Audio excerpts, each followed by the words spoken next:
Shock rippled through Britain as Queen Camilla was spotted leaving the United Kingdom late on the night of April 8, 2025, following a sudden royal investigation at her private Raymill House estate in Wiltshire. Hours earlier, palace aides reportedly uncovered a missing heirloom from Queen Elizabeth II's personal collection, hidden inside her residence. Within days, rumors swirled of confrontation, fury, and a royal ultimatum. Witnesses at Farnborough Airport captured Camilla boarding a jet bound for Nice, France, alone and silent. The palace offered only one cryptic line: Her Majesty is taking private time abroad. The discovery at Raymill House. It began on March 9, 2025, a mild spring evening at Raymill House, Camilla's private estate in Wiltshire, where a charity reception was being prepared for roughly 40 guests. By 6:30 p.m., staff hurried through the drawing rooms polishing silver and setting out floral displays. One attendant, Mary Collins, opened an oak cabinet to check the placement of china figurines. Instead, she froze. In the back drawer, under folded linen, lay a velvet box stamped with the royal cipher E2R. Inside glittered a brooch, an unmistakable heirloom belonging to Queen Elizabeth II, last seen publicly during a 2018 state visit to Germany. The servant quietly shut the box, her pulse racing. According to palace records, this brooch should have been secured inside the Crown Vault at Buckingham Palace, not tucked inside a private residence. She reported it to the estate manager within 10 minutes, setting off an invisible alarm that rippled through royal channels. By 8 p.m., a message reached the master of the household in London. Anomalous object located at Raymill House. Senior aides convened a call with Clarence House and Buckingham Palace. None could explain how an official royal artifact had migrated into the Queen's personal drawers. Find confirmation before dawn, one aide instructed. Behind the scenes, phones lit up. Courtiers whispered the word scandal. What should have been a quiet evening for charity guests turned into panic behind closed doors. The discovery reopened a dangerous question the monarchy thought it had buried since the 2025 jewels inquiry: whether royal property could ever truly be personal. By midnight, March 10, 2025, the report lay on Princess Anne's desk at Gatcombe Park. She read it twice, lips tightening. If true, the item was not Camilla's to possess. At 7 a.m., Anne ordered her driver, Raymill. Now, her decision bypassed protocol. She didn't wait for Charles's approval or William's counsel. To Anne, this was not politics, but principle. By the time her Range Rover turned down the long gravel drive, confrontation between two of the Crown's most formidable women was inevitable. Princess Anne confronts Camilla. At 8:27 a.m., March 10, 2025, Princess Anne's car pulled up at Raymill's stone archway. She exited swiftly, coat buttoned, eyes cold with purpose. Camilla, still in a silk robe, appeared at the doorway, startled. "Anne?" she said. "What's this?" The answer came sharp. "I think you know." Within minutes, staff had cleared the corridor, leaving only two voices echoing off marble floors. Anne held up a photo of the recovered brooch, taken by the palace registrar at 9:15 p.m. the previous night. "This belongs to the crown," she said. Camilla crossed her arms. "It was a loan from your mother," she countered. Anne's reply cut like steel. "Loans end when the lender dies." Witnesses say the air crackled with old resentment.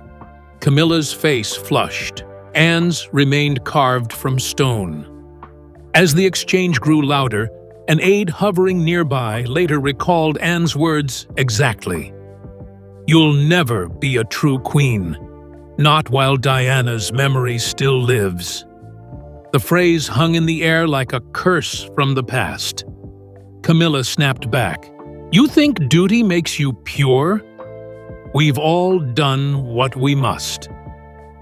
The argument escalated until House Staff Number 3 intervened, urging calm. Camilla retreated upstairs. Anne left without another word. By 10 a.m., the confrontation had already reached Buckingham Palace through a stream of panicked calls. Officials recorded it as an informal visit resulting in raised voices. To the public, nothing happened that morning. Inside the royal circle, everyone knew the feud that had simmered for decades had just reignited, and this time, it carried the weight of stolen jewels. Driving back to Gatcombe Park, Anne phoned Prince William directly. "You'll want to see the report," she said simply. By noon, he and Catherine were briefed on the confrontation and the discovery. William's first question was measured but loaded. Was it a mistake or intention? No one answered. By evening, Charles had been notified, and a private family meeting scheduled for the next day at Clarence House. The discovery was now an official matter, and no longer something the palace could hide. The heirloom mystery. When experts from the Royal Collection Trust examined the item on March 11, 2025, they confirmed its authenticity beyond doubt. The brooch, platinum with sapphires and 14 diamonds, had belonged personally to Queen Elizabeth II and was last photographed during her 2019 state visit to France. Archival ledgers showed it marked "On hold for display," never listed as a personal gift. That alone made its appearance in Camilla's drawer highly irregular. The official explanation from Raymill's staff was vague. Camilla's secretary stated the piece had been delivered mistakenly after routine cleaning in 2023. Yet palace transport logs proved no courier ever left the vault that year. "Impossible," said one curator. "Every movement since 1952 is documented twice." The contradiction widened the mystery. Was it accidental mishandling or deliberate removal? Speculation flared. Some aides whispered that Charles himself might have lent it privately. Others hinted Camilla had kept it as a sentimental token. But under royal protocol, jewels classified as heritage property cannot be lent without written consent. Even if Charles had intended generosity, the law required paperwork. None existed. Intent aside, possession equals breach, one legal advisor noted during a late meeting on March 12, 2025. The discovery reignited a darker question. If one heirloom had surfaced at Raymill, how many more rested unseen? Rumors spread of gifts tucked in private estates. Bracelets, tiaras, lockets, each story feeding the press machine waiting outside palace gates. Inside, tension thickened. The monarchy's greatest fear wasn't theft, but perception. That a queen had blurred the line between stewardship and ownership. By 8 a.m., March 13, 2025, King Charles III summoned a confidential council at Clarence House. The invitation list was short: William, Anne, Camilla, and 2 senior courtiers. The agenda read simply, clarification of personal versus state property. Everyone understood its meaning. Charles hoped for calm resolution. Anne expected confrontation. William wanted facts. Camilla arrived late. The brooch returned, but questions still burning. As the clock struck 10, the door closed, sealing the family into a conversation that would soon shake the monarchy's fragile peace. The private family meeting. The meeting took place on March 13, 2025, at 10 a.m. behind closed doors at Clarence House.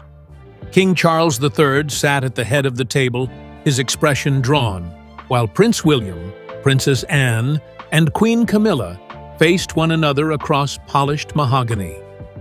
Only 2 senior courtiers were present to record notes. The air was so tense that even the ticking of the antique clock on the wall seemed intrusive. Charles began softly, "Let us speak plainly. The matter must end here." Camilla, arriving 20 minutes late, placed the recovered brooch on the table with quiet defiance. "There," she said. "Returned. Mistakenly kept. Nothing more." Anne's jaw tightened. "A mistake lasting 2 years," she countered. William watched in silence, arms crossed, his mind replaying headlines from the past decade. Camilla and the crown, Diana's jewels missing, palace under pressure. He feared history repeating itself. Charles appealed for restraint, reminding them of the family's fragile reputation since his health scare earlier that year. "We must not fracture again," he urged. But his plea only deepened the divide. William responded quietly, "It's not about family, Father. It's about duty." He pointed toward the brooch. "That belongs to the nation, not to any of us." The sentence landed like a verdict. Camilla's lips trembled with suppressed anger. Anne simply looked away. By noon, Charles ended the session, instructing the Lord Chamberlain to conduct an inventory verification of Raymill House under full confidentiality. No further missing items were found, but the single heirloom's presence could not be erased from record. The king's concluding remark, "This is closed," fooled no one. In the silence that followed, everyone understood the matter was anything but. That evening, March 13th at 7:45 p.m., Anne met privately with William at Kensington Palace. "She'll never change," Anne said bluntly. William didn't argue. He stared out the window, watching rain blur the city lights. "Then, we make sure this doesn't happen again," he replied. The phrase would become their quiet pact. By the next morning, palace aides noticed subtle shifts, stricter jewelry access logs, new vault escorts, and unspoken suspicion shadowing every interaction. The crown's unity had cracked. Again. The roots of rivalry. Princess Anne's fury wasn't born in 2025. It had been simmering since the 1970s, when her romance with Andrew Parker Bowles ended abruptly. Andrew went on to marry Camilla Shand in 1973, forever intertwining their fates. Anne never forgot the humiliation or the gossip that followed. "History repeats," she once told a confidant in 2005 when Charles married Camilla. "She takes what others build." The discovery at Raymill simply reopened a wound that had never healed. Camilla, too, carried decades of resentment. For years, she felt Anne dismissed her as an outsider, a woman unfit for royal ranks. When Charles elevated her title from Queen Consort to simply Queen in May 2023, Anne saw it as arrogance disguised as modernity. To her, the new title crossed an invisible line, erasing Diana's symbolic space within the monarchy. "Titles don't grant grace," Anne had whispered to Catherine during the coronation that year. Behind palace walls, courtiers often compared the two women. Anne, disciplined and unbending; Camilla, charming yet divisive. Their cold tolerance functioned only through distance. The Raymill heirloom collapsed that distance. Anne viewed the brooch not just as property, but as proof of moral decay. Camilla taking what belonged to others, whether affection, honor, or legacy. When the story reached aides on March 14, 2025, whispers grew, "The sisters of the crown are at war." William, caught between loyalty and responsibility, refused to pick sides publicly. Yet his silence was telling. He shared his mother's instinct for justice and Catherine's eye for dignity. "We can't rebuild the crown on hidden cracks," he confided that weekend. For him, Anne's anger reflected public sentiment, a weary frustration with indulgence and blurred ethics. What started as rivalry between two women was fast becoming a symbol of generational reckoning inside the monarchy. By March 16, 2025, newspapers caught wind of family tensions over a misplaced royal artifact. The palace scrambled to contain the leak, blaming administrative confusion. But within royal circles, the damage was done. Camilla felt cornered, Anne emboldened, and Charles exhausted by endless reconciliation attempts. "You can't keep patching what won't mend," Anne told a friend. That same night, an old word resurfaced among courtiers: Camillagate 2.0. History, it seemed, was rewriting itself, and this time the stakes were higher. The weight of scandal reborn. By March 20, 2025, tabloids splashed headlines in 48-point type: Diana's rival caught with Queen's lost jewel. Within hours, the story dominated every network. The brooch became a metaphor for everything Camilla had long fought to escape: the accusations, the ghost of Princess Diana, and the question of legitimacy. Public outrage surged. Polls showed 61% of Britons demanding formal review of royal property management. The palace, blindsided, fell into damage control mode. Camilla's team tried to frame the incident as misunderstanding. A statement released March 21 at 11 a.m. claimed the brooch had been temporarily retained during restoration. Yet journalists quickly unearthed records disproving it. The Times noted the brooch's valuation had been completed 2 years prior, with no restoration logged. Once again, transparency fails the monarchy, wrote columnist Eleanor Reed, echoing public sentiment that the Queen's credibility was eroding. For Charles, the scandal felt painfully familiar. Memories of 1993's Camillagate tapes and 1997's public grief for Diana haunted him. He feared the same narrative would devour his reign: indulgence against innocence. William and Catherine, ever the stabilizers, advised minimal exposure. "Silence can heal, but denial destroys," Catherine said during a late-night call on March 22, 2025. But silence was impossible. Cameras now camped outside every palace gate. Inside, courtiers worked around the clock. Anne refused to appear publicly beside Camilla.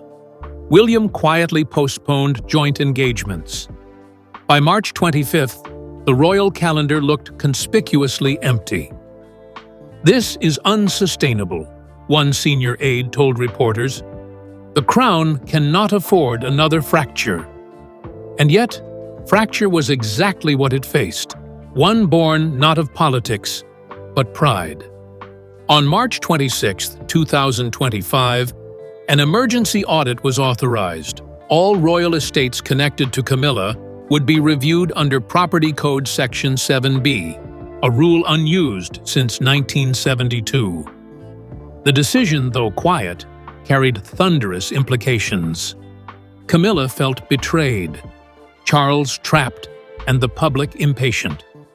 Behind thick palace walls, William muttered to Catherine, "She's running out of bridges to burn." The next phase would move from whispers to action, and within days, the Queen would find herself facing the word she feared most: exile. The investigation and growing pressure. By March 27, 2025, the internal audit officially began.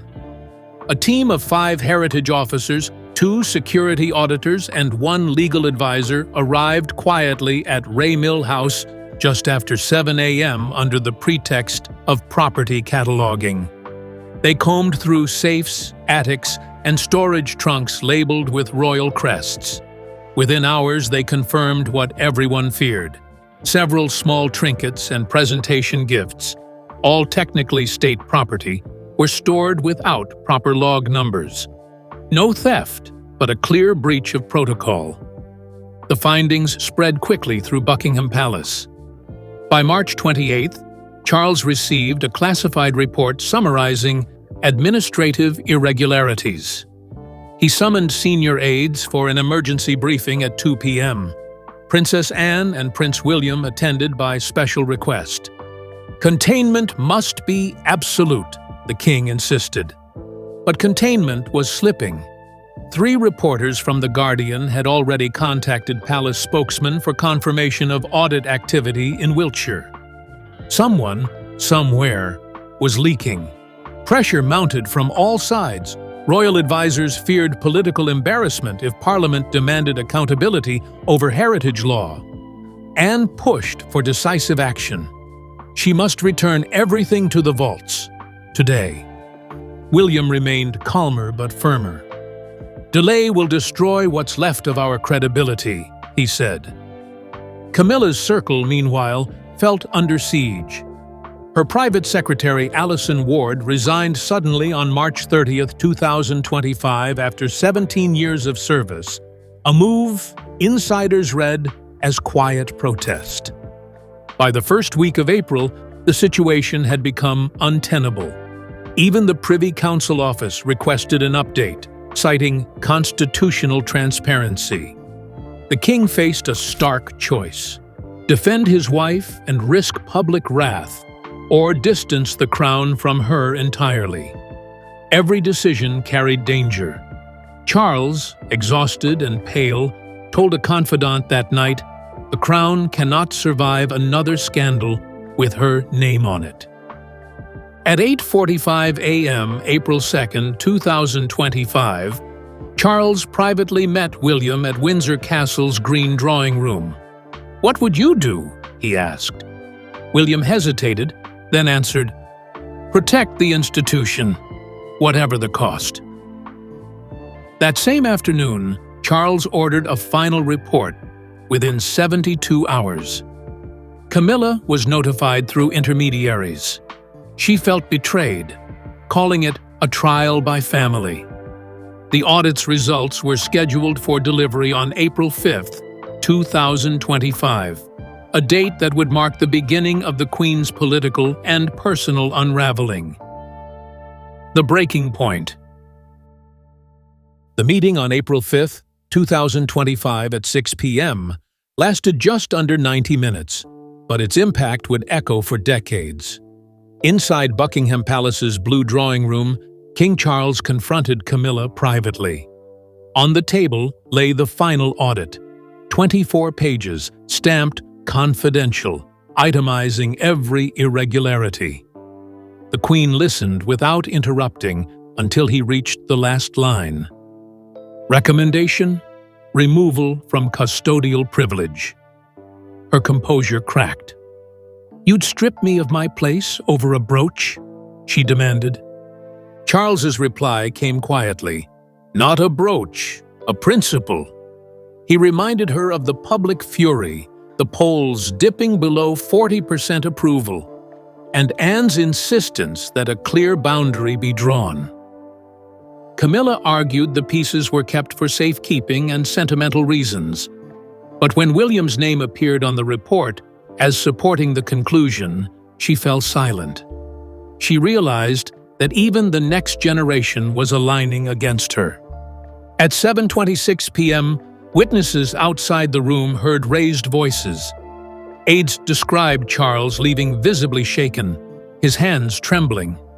Camilla remained seated, staring at portraits of past queens: Mary, Alexandra, Elizabeth, women who had endured scandal and survived. She whispered, "I won't be erased." Yet the next morning, her security detail received new instructions: stand down for indefinite leave. In royal language, that meant only one thing: temporary separation. Behind closed doors, William later told Catherine, "This is mercy, not punishment." Still, it weighed heavily. He had watched his father's heartbreak replay in real time. Catherine answered softly, "The crown must heal. It cannot heal in chaos." By April 7, 2025, arrangements were quietly underway for Camilla's private time abroad. The destination, Nice, France. The term whispered among aides, exile. On April 8, 2025, at 10 a.m., the Royal Air Force log recorded a special clearance for Flight R217 to Nice, confidential passenger. Camilla's bags were sent ahead under diplomatic cover. The king, citing urgent fatigue, cancelled all public appearances for 1 week and prepared to assume hosting duties. By evening, press helicopters hovered over Farnborough Airport. Reporters sensed something historic, a queen about to vanish, not through abdication, but consequence. And as the jet engines warmed, the crown held its breath. Queen Camilla leaves the United Kingdom. At 9:42 p.m., April 8, 2025, under a cold spring drizzle, the royal convoy arrived at Farnborough Airport. Inside the rear, Bentley sat Queen Camilla, alone, dressed in navy. No Charles, no aides. Only 2 security officers followed at a distance. Cameras flashed as she stepped onto the tarmac, shielding her face with a scarf. One photo captured everything: the Queen leaving the kingdom she had fought half a lifetime to enter. Witnesses said she boarded the aircraft at 9:56 p.m., the door closing quietly behind her. Flight R2117 lifted off at 10:07 p.m., bound for Nice Côte d'Azur Airport, landing 1 hour 48 minutes later. By dawn, her arrival was confirmed by French media, though palace officials issued only a 15-word statement. Her Majesty is taking private time abroad to rest and recover. No timeline for return, no farewell, only silence. Back in London, Buckingham Palace curtains remained drawn. Anne attended a military remembrance in Portsmouth in her place. William and Catherine hosted a youth center visit in Birmingham the next morning, presenting a united front. Public sympathy leaned their way. A YouGov survey on April 10, 2025, showed 68% approval for William's steady influence, while Camilla's ratings collapsed to 27%, the lowest of her reign. Inside Raymill House, staff packed belongings under watch of palace auditors. Jewels and archives were transported back to vaults under escort. By April 12, 2025, every disputed item was accounted for.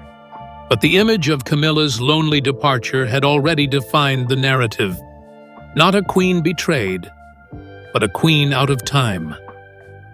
On April 14, 2025, King Charles resumed work, appearing pale yet composed at Windsor Castle.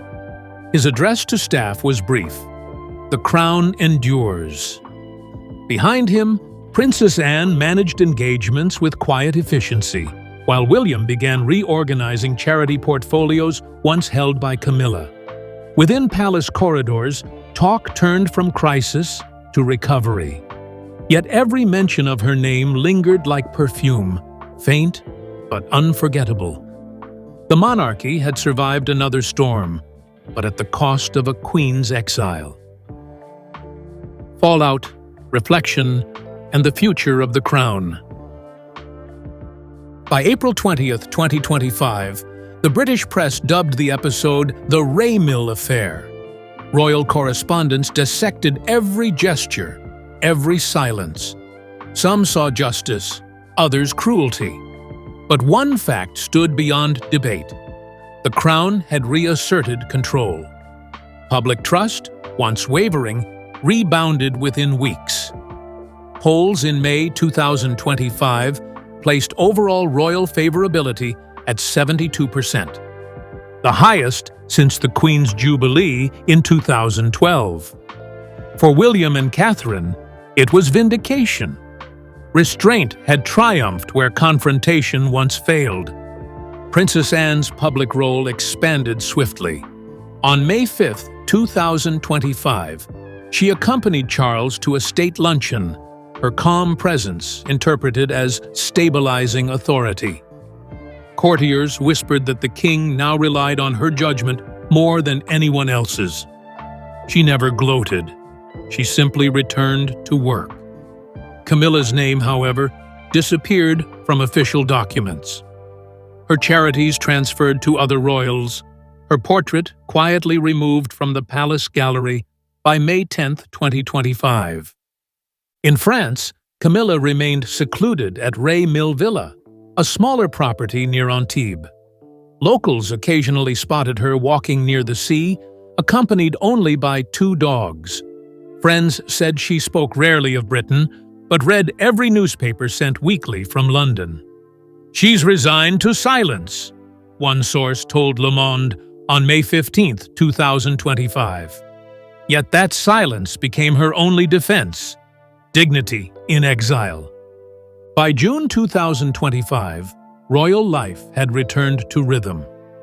The king's summer calendar filled again, with Trooping the Color, June 14th, planned to showcase unity.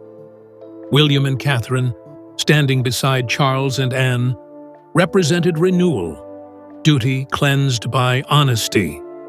The lesson was unmistakable. The crown survives not through affection, but through accountability. And as Camilla's jet faded into history, Britain whispered the final verdict: a queen may share the throne, but the crown always belongs to those who serve it, not to those who keep it.